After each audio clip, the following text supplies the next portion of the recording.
They quietly escorted a 73-year-old black woman off a flight because a flight attendant said she felt uneasy. What the airline didn't realize was that this woman was the mother of the executive currently finalizing a $5 billion deal with them. Marian Dupree never liked flying. The cramped seats, long lines, and security checks were always exhausting. But her love for her grandchildren outweighed every inconvenience. So, as always, she made the trip. She had just spent 10 sweet days in San Diego tucking in grandkids with bedtime stories, making towering breakfasts, and aching through too many games of hide and seek. Now, she was heading home to Birmingham, Alabama, with a short stopover in Phoenix. She walked slowly down the jet bridge at Gate 26, one hand gripping the railing for support, the other pulling her floral print carry-on. Her outfit was simple, a lavender cardigan over a white blouse, soft beige slacks, and orthopedic shoes her daughter always joked about. A silk head wrap was tied neatly on her head, as it always was. At the door of the aircraft, a young flight attendant smiled briefly at her before quickly redirecting her attention to the couple behind Marian. She wasn't offended. Being overlooked was nothing new. She found her seat 15C, an aisle, and moved with care, stowing her purse beneath the seat in front and folding her cardigan across her lap. Marian always prepared for the chill in the cabin or delays in snack service. The flight was about half full and quiet. She relaxed a bit, glancing out the window with a soft smile, thinking about the hugs she'd gotten that morning, her grandson's tiny hand wrapped tightly around hers at the terminal, not letting go until they called her name. But just before the safety briefing began, she spotted two uniformed airport officers walking purposefully down the aisle. She assumed they were addressing an issue behind her, maybe a passenger refusing to wear a mask or a seat mix-up. Instead, they stopped at her row. "Ma'am," one officer said, leaning slightly toward her, his tone low and steady, "we need you to come with us." She blinked. "Me?" "Yes, ma'am." "Please gather your things." Marian glanced toward the nearby flight attendant, hoping for some clue, some reason, but the woman wouldn't meet her eyes. Murmurs spread among the passengers. Marian sat frozen for a beat, her heart pounding. "Can you tell me why?" she asked calmly. "We were asked to remove you," the officer replied. "That's all I can say right now. No details. No accusation. Just a quiet ejection." She exhaled, picked up her cardigan, and reached for her purse. Her hands trembled, but she wouldn't let them see fear. She rose and walked down the aisle with dignity, one deliberate step at a time, past stares and whispered confusion. No one asked what was going on. No one spoke on her behalf. Back at the gate, they had her sit in a hard plastic chair near the counter. A young gate agent barely older than a college intern stood awkwardly before her, flipping through a tablet. "There was a concern," the agent said vaguely. "The flight crew reported that you made them feel uncomfortable. They said your behavior was, irregular." Marian looked at her, confused. "I boarded quietly. I sat down. I haven't even asked for a drink." "I'm sorry, ma'am," the agent said, clearly unsure how to proceed. "That's just the report we received." By now the aircraft had already departed. The other passengers were gone. Marian sat alone. There was no shouting. No incident. Just an unspoken judgment that led to her removal. Her presence had been a problem, and she was expected to quietly accept that. She pulled out her phone and called her daughter. Rochelle answered in the middle of a back-to-back meeting schedule, expecting a simple goodbye. But when she heard her mother's voice, her tone instantly shifted. Mama. What do you mean they pulled you off the flight? They said I made someone uncomfortable, Marian replied quietly. Rochelle's pause was long. Stay where you are, she said firmly. Don't speak to anyone else. I'll call you back in 5. But Marian already sensed something deeply wrong. And Rochelle, she didn't need 5 minutes to make a decision, she needed one. Marian sat straight-backed in the quiet terminal, her phone in her lap, eyes forward. She refused to crumble, though her thoughts churned. She kept replaying the sequence, walking to her seat, clicking the seat belt, the moment the officer touched her shoulder. She hadn't done anything. No one accused her of a specific action. Still, she'd been removed discreetly, silently, like a problem to be erased. Across from her, a young black woman in a gray hoodie had been watching. She had seen it all, started filming when she realized what was happening. Now she walked over and sat a seat away. "Ma'am," she said gently, "I just want you to know I'm really sorry. What they did was wrong."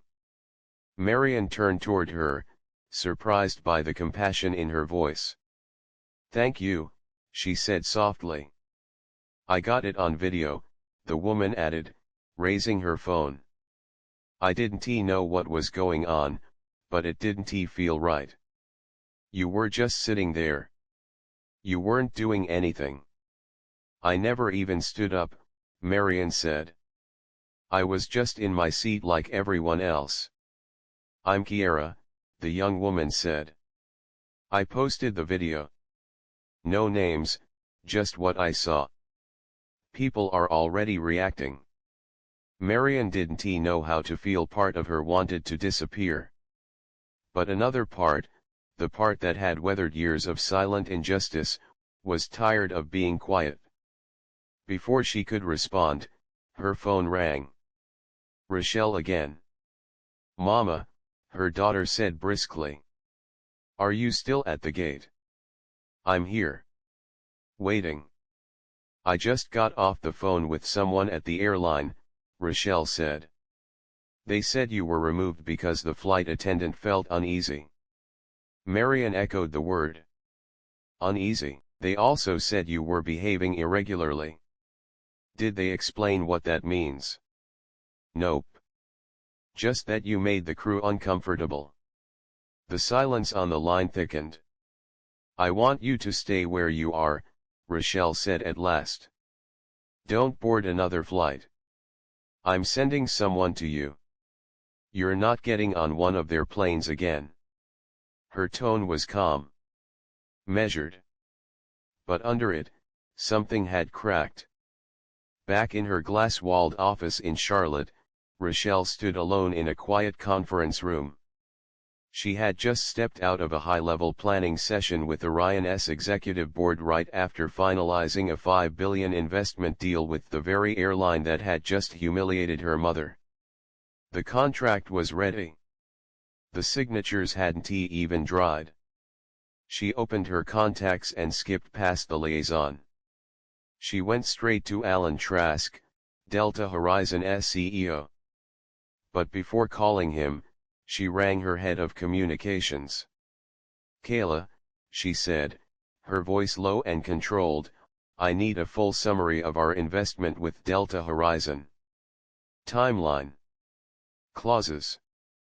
Exit options. Everything. What's going on? They kicked my mother off a flight today. No reason. Just said she made someone uneasy." Kayla didn't respond right away. "I'll have the file to you in 10. Rochelle hung up and finally tapped Trask's direct line. Meanwhile, in the terminal, Kiara refreshed her post. In less than 30 minutes, it had racked up over 14,000 views and 1,200 comments. Outrage, disbelief, fury. Some users recognized Marian from her years of advocacy work in Birmingham. Others tagged the airline's official accounts, demanding answers. "Mama," Rochelle said on a follow-up call, "your name's already going viral. Don't speak to anyone. They'll be coming over again soon. Just stay quiet and let me handle this." Marian nodded, throat tight. "There's someone nearby filming still," Rochelle added. "I'm not playing chess with people who refuse to play fair." Marian wasn't used to being protected. Her whole life, she had learned how to endure, how to survive without asking for help. But today, she wasn't going to face it alone. But now, Marian understood she wasn't standing alone anymore. And the ones who had tried to make her feel small, they might be just made their most costly mistake yet.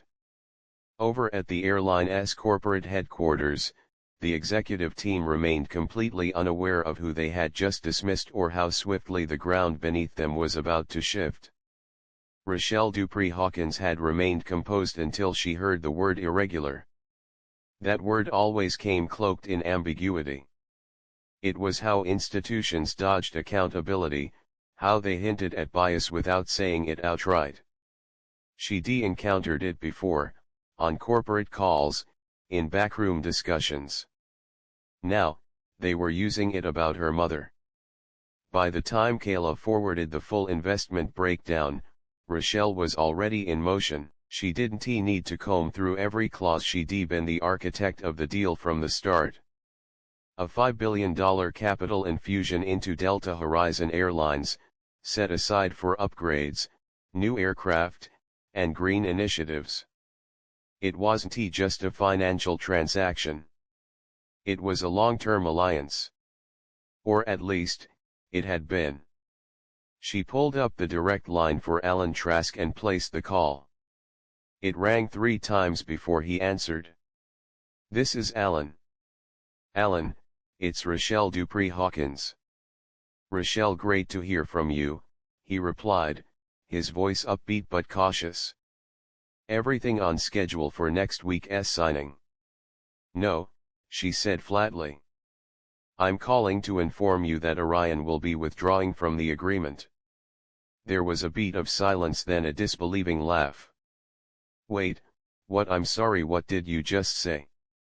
"I said we're terminating the deal. Effective immediately. That's $5 billion in committed capital, Rochelle. You're just walking away from that." "I'm aware," she said calmly. "But I need you to understand that today, one of your flight attendants had my 73-year-old mother removed from a flight without cause. No incident. No complaint. Just that her presence made them feel uncomfortable." Alan's voice dropped. I haven't received any details on that." "I have," Rochelle cut in.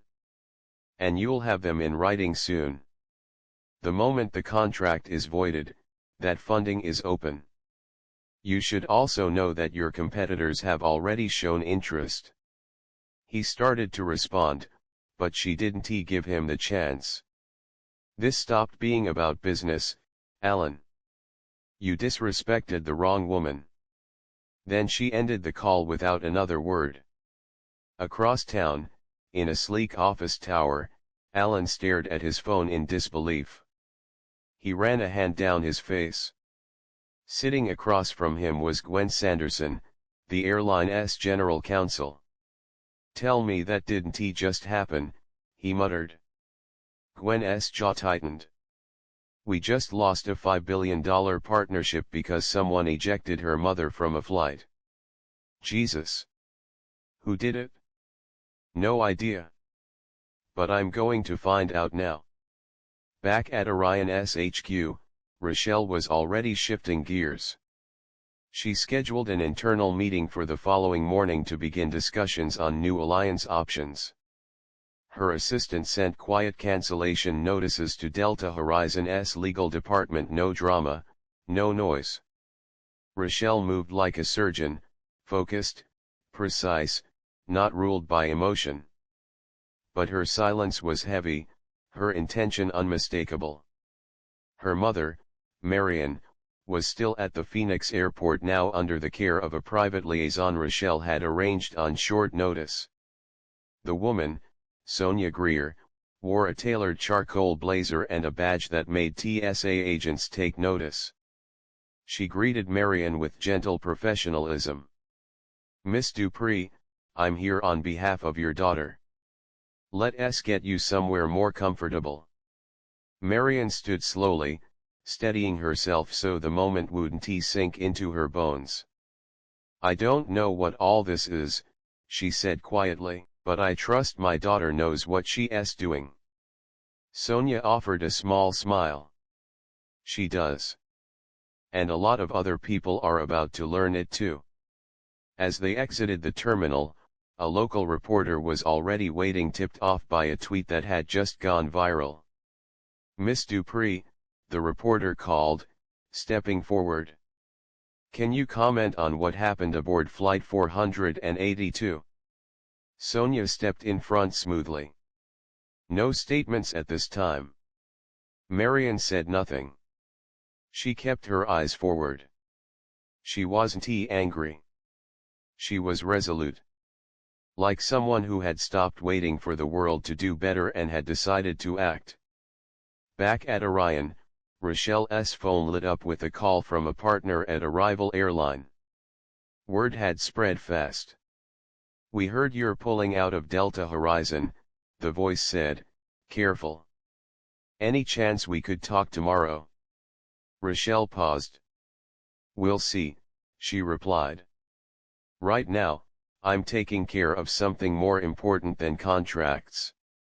She ended the call and stared out the tall windows at the city skyline. Her phone buzzed again, this time, a message from Kiera. "Video S at 1.2 million views. Just a heads up, people are asking for your mom's name. I haven't posted it, but I think someone else might." Rochelle responded, "Thanks. Leave the original up. Don't hide anything. We're not afraid of the truth." The people who thought this would disappear quietly were about to learn just how loud the truth could become. At Delta Horizon's Phoenix regional office, a dozen employees sat in a windowless conference room, surrounded by flight schedules and dusty plagues. A screen at the front showed a paused still from the now viral video, Marian Dupree being escorted off a flight. Calm face. Confused eyes. Everyone sat tense. Gwen Sanderson had flown in personally. Now she sat at the head of the table, hands steepled under her chin, eyes fixed on the one employee who hadn't said a word. Cheryl Metz. 32 years old. Blonde ponytail. Regulation lipstick. A flight attendant with nearly 7 years of service. She sat stiffly, arms crossed, gaze low, as if she could vanish into the chair. "Cheryl," Gwen said evenly, "walk me through what happened on Flight 482. Cheryl swallowed. "She boarded like everyone else. I saw her take her seat. She didn't say much. At first, everything seemed fine. She hesitated. I went to the galley, came back out, and I noticed, she was just staring. Sitting really still. Not blinking much." "Staring," Gwen repeated. "Yeah. Not at anything. Just kind of blank. It gave me a weird feeling. I can't explain it." "Did she talk to you, ask for assistance?" "No," Cheryl replied. "She didn't ask for anything. Not even water. Most people ask for something. She was just quiet." The room was silent. "So," Gwen said slowly, "you had her removed because she was quiet?" "I'm not saying that," Cheryl answered quickly. "I followed protocol. When something seems off, we're allowed to report it. I told the captain. He authorized the call." Gwen tapped her pen against her pad. Was there any verbal conflict, any movement that concerned you? No. But with all the incidents in the news, people hiding things, unpredictable behavior, I just thought it was safer. That word landed like a thud. From across the room, a senior gate agent named Thomas Ortega finally spoke up. I saw her before boarding. She was polite. Moved slowly. Smiled when I said hello. She didn't look like a threat. Just a tired grandma. Cheryl shifted. I didn't say she was a threat. I said something didn't feel right. You're describing a woman sitting silently in her seat, Gwen said, her tone sharp. No red flags. No complaints. No breach of rules. And now the company is dealing with a national backlash. Cheryl opened her mouth, but Gwen lifted a hand. This isn't a disciplinary hearing. You're not on trial. But people will demand explanations and the consequences are already unfolding. Back in Charlotte, Rochelle was reading through the airline's internal incident reports. The phrase irregular behavior appeared 3 times, each one more absurd than the last. They had built an entire defense around nothing and undefinable unease from a single employee. No guidelines violated. No incident logged. Just discomfort. Her phone rang again. This time it was Monica Reyes, head of crisis communications. They're trying to put a lid on it, Monica said. Delta Horizon just released a statement. Out of an abundance of caution, our crew made a judgment call regarding a passenger whose behavior raised concerns. No name, Rochelle asked. Nope. No apology either. Just vague corporate speak. Posted on our internal thread, Rochelle said. Make it clear we're not retaliating, just stating the facts. Let the public draw their own conclusions. Yes, ma'am. While Rochelle coordinated behind the scenes, her younger brother Julius Dupree was watching the whole story unfold on the news. He lived in Tempe, half an hour from the airport, and decided to pick up their mother himself. He wrapped Marian in a tight hug as she stepped out of the shuttle van outside the hotel. Hey mama, he said softly. You okay? I'm fine, baby. Just tired. You still look good, he said with a warm smile. Even if the world had tried to make her feel invisible, Marian Dupree was anything but forgotten now. Watching her from across the table, Julia said quietly, the whole world's looking at you now. Marian let out a weary sigh. I didn't ask for any of this. I know, he said gently. But you didn't ask for what happened either. She gave him a faint smile. That's true. Later that evening, over dinner, Marian's phone buzzed again. Another notification. This time, it was a message from Rochelle.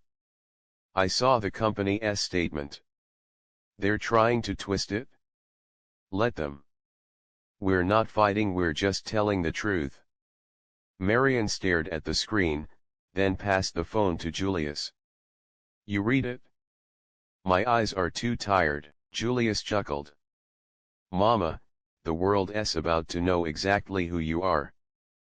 But over at Delta Horizon, Cheryl Metz still didn't fully grasp the consequences of her actions. And by the time the airline attempted damage control, the backlash had already taken on a life of its own. Alan Trask wasn't accustomed to being caught off guard. At 56, with more than 2 decades in aviation leadership, he navigated every type of crisis: mechanical failures, labor strikes, even a bizarre lawsuit at 30,000 feet involving 2 bickering celebrities. But this was unlike anything before. His phone had been buzzing non-stop since the call with Rochelle ended. His inbox flooded. The video had gone viral, picked up by national media outlets. Quiet whispers of Orion's abrupt investment withdrawal were beginning to surface. Details were scarce, but those in his circle already knew what it meant. Alone in his office at headquarters in Mesa, Arizona, Alan sat motionless, staring at his phone as if it could somehow undo what had happened. His assistant tapped on the door. "Alan, Gwen's on the line." "And the board called for an emergency meeting at 7 a.m. Eastern." He gave a slight nod but said nothing. Then he picked up the phone again and redialed Rochelle's number. Straight to voicemail. Her office line also unanswered. She was done. And Alan had a gut feeling she wasn't coming back. Elsewhere in the building, Gwen Sanderson was pacing during her call with Steve Hendricks, head of corporate risk. "She didn't just walk away from the deal," Gwen said, voice tight. "She ripped it out at the roots. No announcement. No discussion. Just gone. She's going to give that capital to another airline," Steve muttered. "And it's going to be seen as a moral stance. Not just business. What do?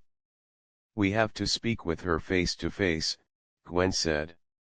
"If we can't salvage it, maybe we can at least delay the fallout." "She's not picking up." Gwen paused, then lowered her voice. "Pull her mother's file. Everything. From gate entry to her removal. I want every detail." Back in Charlotte, Rochelle sat at her kitchen counter, laptop open. Upstairs, her kids were brushing teeth and getting into pajamas. Her husband, Terrence Hawkins, leaned against the counter, phone in hand. "She's trending globally," he said, scrolling. "That video's everywhere." "I know," Rochelle replied without looking up. "They're calling her the graceful grandmother. Turning her into a symbol." Rochelle exhaled. "I didn't want her to be a symbol. I just wanted her to be treated like a person." Terrence walked over and kissed her gently on the top of the head. "You did the right thing." "She doesn't care about the money," Rochelle said. "But I do. Because money's the only language they take seriously. And now we've spoken." She returned her focus to her screen, studying the profile of another airline. A competitor.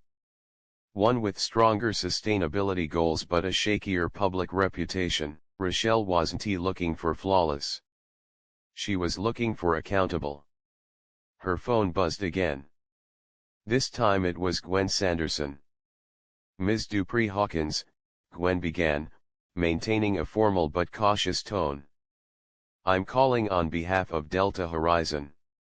We understand that today's incident was incredibly upsetting." "I wasn't the one mistreated," Rochelle said calmly. "My mother was." "Of course," Gwen said quickly.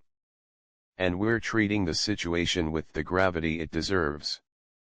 We're launching a full review and would appreciate the chance to speak with you directly." "I'm not interested in internal reviews," Rochelle replied. "I'm interested in actions. We're prepared to issue a formal public apology." "This isn't about saying sorry," Rochelle cut in. "It's about decisions. Your team made theirs. I've made mine. Is there any version of this where we can revisit the partnership?" There was a pause. "No." The silence on the line said it all. "Understood," Gwen finally said. Rochelle ended the call and returned her focus to her laptop. Across the counter, Terrence watched her. "You sure you're ready for what's coming next?" "I've been ready," she said. "I just needed a reason." That night, in her hotel room, Marian sat on the edge of the bed, scrolling through an article on her tablet. The headline read, Black woman removed from flight without cause. Turns out she's the mother of billion-dollar deal maker. She shook her head. I'm just a grandma, she whispered. But the world no longer saw her that way. And still, the airline believed they could shape the narrative. What they didn't know was that the public wasn't waiting for their version. They were already telling the story themselves. By 6:03 a.m., the boardroom at Delta Horizon's Mesa headquarters was packed. The energy was tense. Press suits, bitter coffee, and the heavy stillness of a crisis spiraling out of control. Alan Trask entered last, tie slightly off-center, a file tucked under his arm. He nodded once, then walked straight to the head of the table. We have a serious situation, he began. And it's escalating fast. Gwen had been up all night compiling documentation, Marian's travel records, check-in times, crew notes, seating charts. Every detail was there. And none of it supported the decision to remove her. No rules were broken, Gwen said, sliding a folder across the table. No complaints filed. No policies violated. Just one flight attendant's vague suspicion. Across from her, the chief communications officer, Leon Baxter, adjusted his glasses and gestured to his tablet. This isn't just about a lost deal, he said. It's about our reputation. We're being accused of profiling. That video has over 10 million views. Overnight. A low voice from one of the board members broke the silence. She didn't even speak in it. Leon nodded. Her daughter hasn't made a public statement yet. But people are connecting the dots. Once they learn who Marian's family is, this becomes more than PR. It becomes a cultural flashpoint. Alan leaned forward. We need to respond publicly. Full apology. Complete transparency. Gwen shook her head. It's too late for that. The damage is done. They've already rerouted the investment. She gave us a chance to do better. We failed. Board member Stuart Lang cleared his throat. How did we miss who she was? She didn't book under her daughter's name, Gwen explained. No special assistance. No VIP flag. She flew like everyone else. Maybe that's the issue, Cynthia Wu added. We're trained to spot important passengers by title, designer luggage, how loudly they act in lounges. She didn't fit the profile. So we didn't look closer. Leon exhaled. Now the public is. Alan turned to his assistant. Bring in Cheryl Metz. 10 minutes later, Cheryl stood nervously at the back of the room. Her uniform crisp, but her stance stiff. Eyes darting between stern faces. Ms. Metz, Alan said. Explain your actions on Flight 482. I already gave my account yesterday, she said, voice thin. Do it again, Gwen instructed. Cheryl swallowed. I noticed her in her seat. She didn't look at me. Didn't respond when I passed. It just felt strange. I didn't accuse her of anything. I followed escalation procedures. And that escalation, Stewart said flatly, cost us a historic private investment. Did it ever occur to you, Gwen added, that some older passengers are just quiet? I was following my instincts, Cheryl mumbled.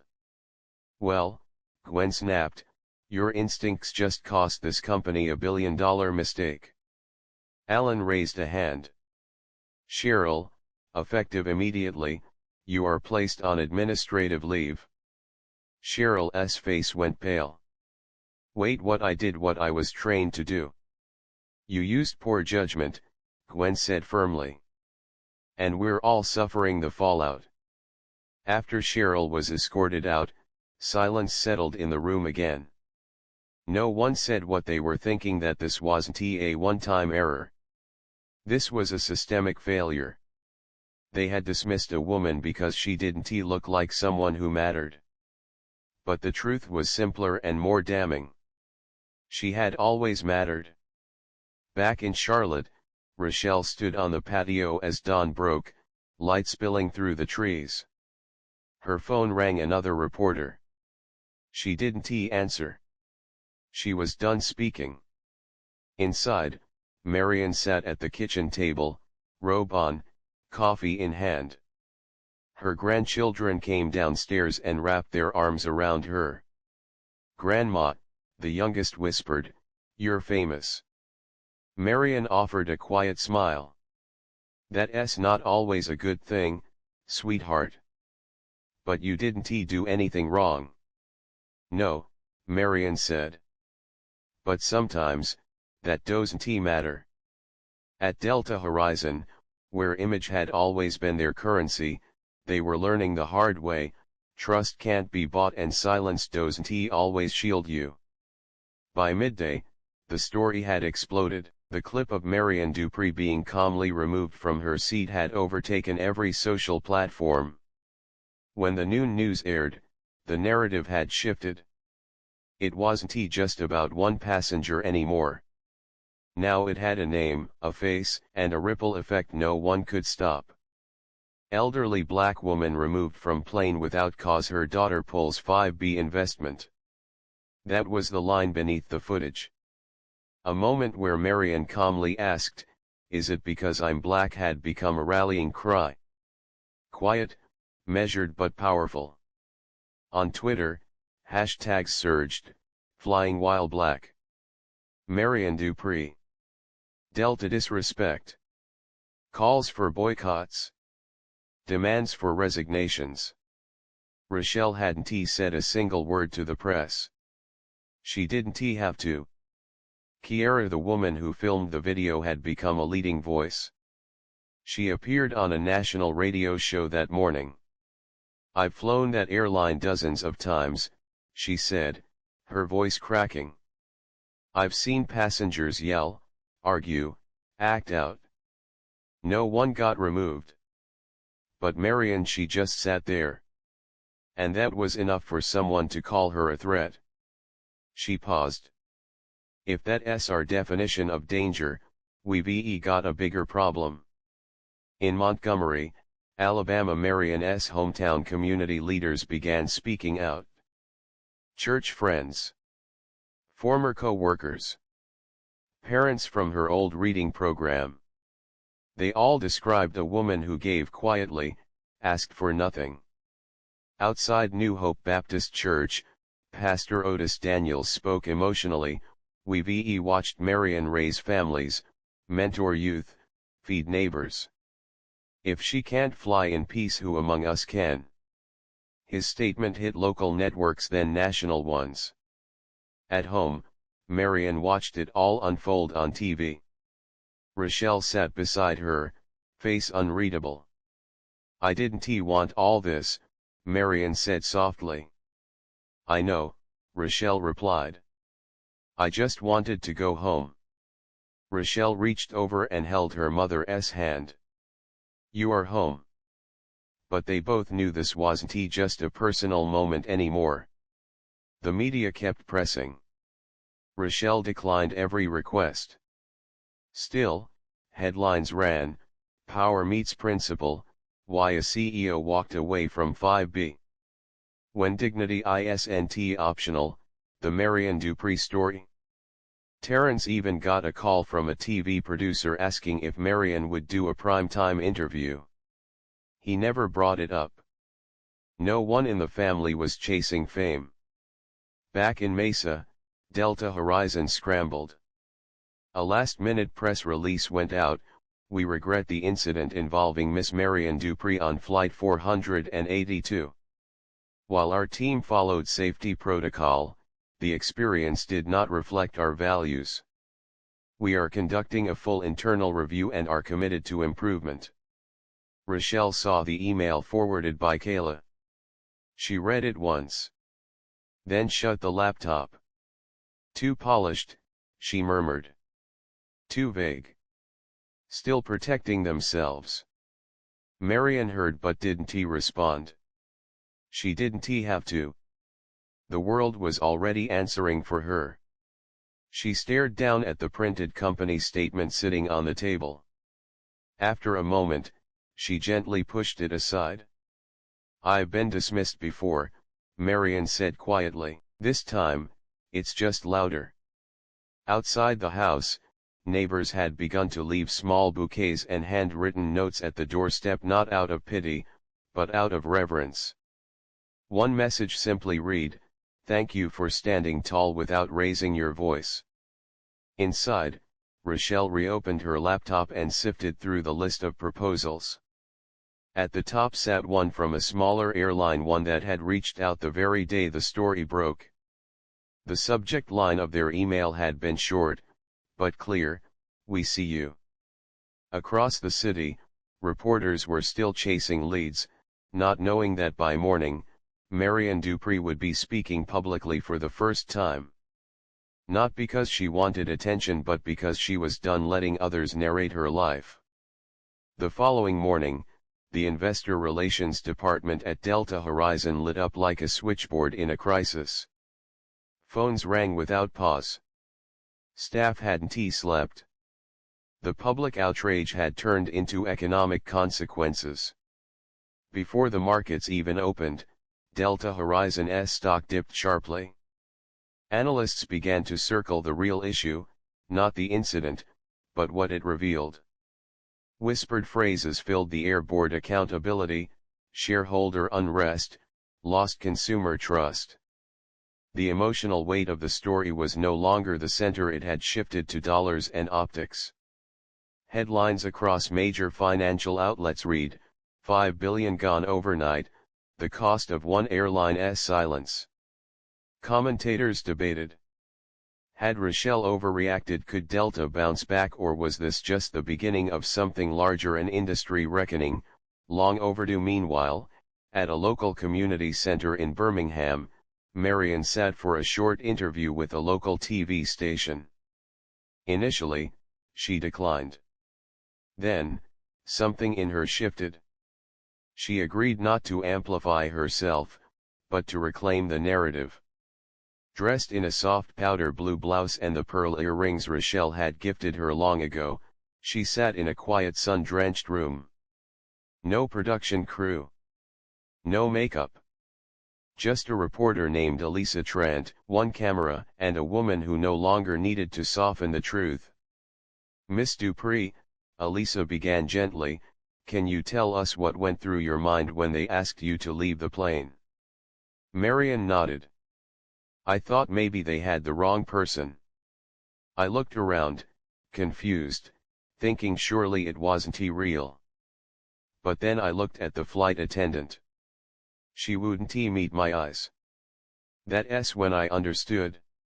Understood what? Elisa asked. That it didn't matter what was real. They weren't looking for the truth. They just wanted me off that plane. And I knew if I raised my voice, I'd only confirm whatever lie they were telling themselves. So I stayed calm. But I didn't back down. Elisa let the silence speak before her next question. "Do you think this would have happened if you looked different?" "I think," Marian said slowly, "it wouldn't have happened, if I didn't look like me." The interview lasted just 8 minutes. But once it aired, it caught fire, not because Marian was dramatic, but because she wasn't. Her quiet dignity made the moment resonate more deeply. People didn't just see her, they saw someone they knew. A mother. A grandmother. A woman they sat beside on buses, in pews, or at dinner tables.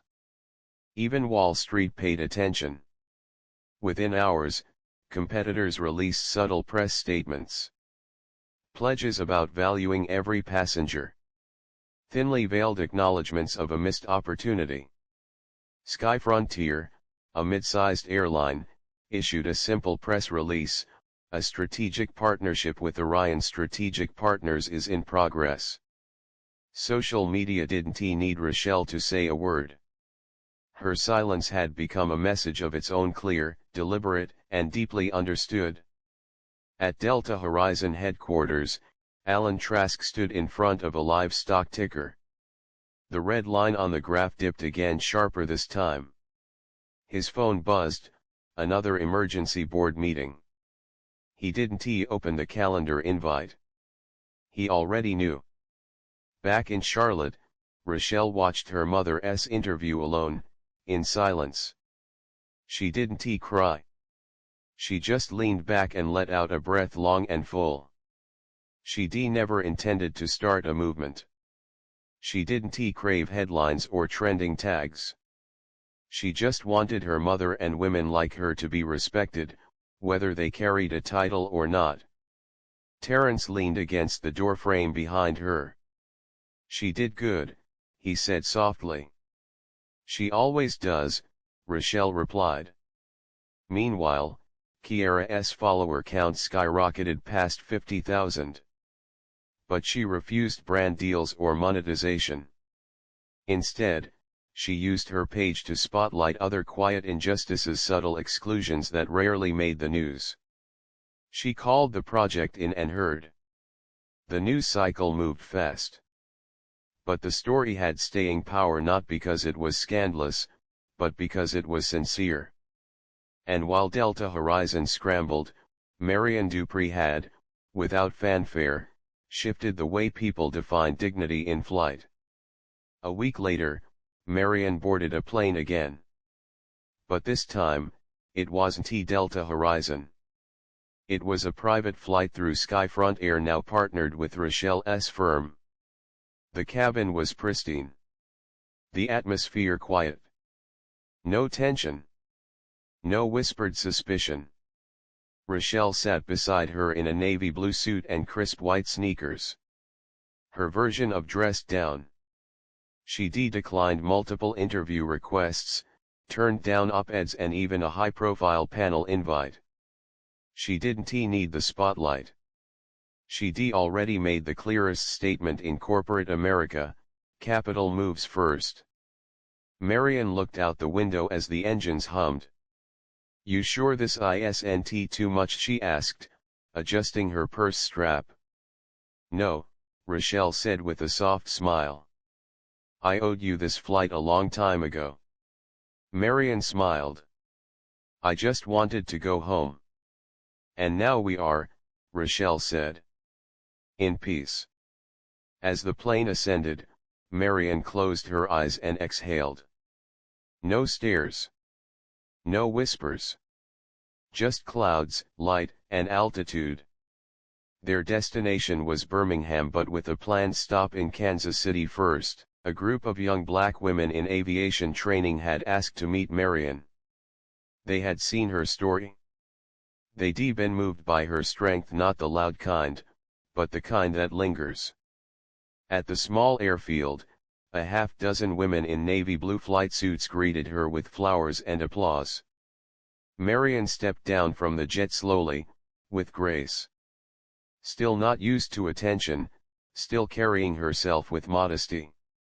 One woman, Ashanti Rivers, stepped forward and offered her hand. "Miss Dupree," she said. "You made us feel visible." "Thank you." Marian took her hand gently. "I didn't do anything special," she said. "I just stayed still and told the truth." "That's what made it special," Ashanti said. "You didn't raise your voice.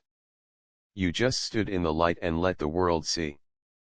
Back inside the cabin, Rochelle watched through the window, letting the moment unfold.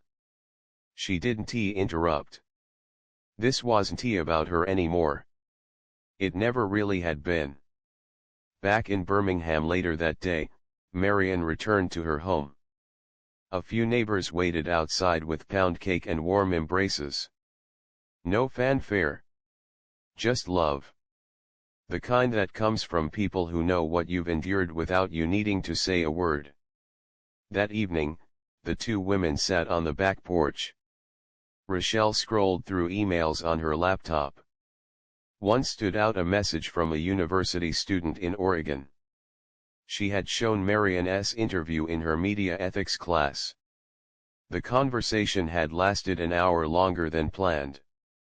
Some students cried not because Marian asked for pity, but because she reminded them of someone they cherished.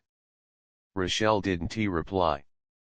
She just closed her laptop and looked over at her mother, sipping tea under the glow of the porch light. "They're still talking about you," she said. Marian raised an eyebrow. "I'm not running for anything."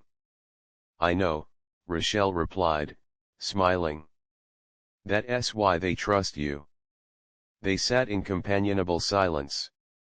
The evening humming with cicadas, wind brushing through trees, and the distant laughter of children. Then Marian asked, "Do you think it changed anything?" Rochelle leaned back. "Not everything," she said. "But enough." Marian nodded. "Good." Later, she went inside to bed. Rochelle stayed a moment longer, gazing out at the yard, at the worn fence, at the sky clearing after a humid day. It didn't feel like triumph. It felt like truth.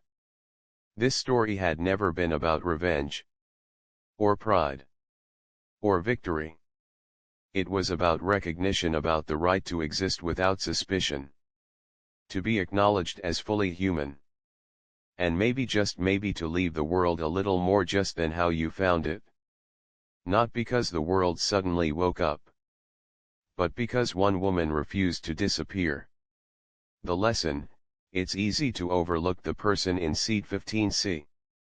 To assume quiet means insignificant. But respect isn't about rules, it's about presence. And sometimes, the most powerful statement comes from the one who doesn't flinch, doesn't yell, and doesn't move. Marian Dupree never asked for a platform, she didn't protest. Didn't sue. She simply sat still, stayed kind, and refused to be erased. And that choice, measured, unwavering, dignified, changed everything. If you felt this story resonate, if you've ever been made to feel invisible, share it. Because real change doesn't always start with a speech. Sometimes it begins with a question no one dares answer out loud: is it because I'm black? And the silence that follows tells you everything.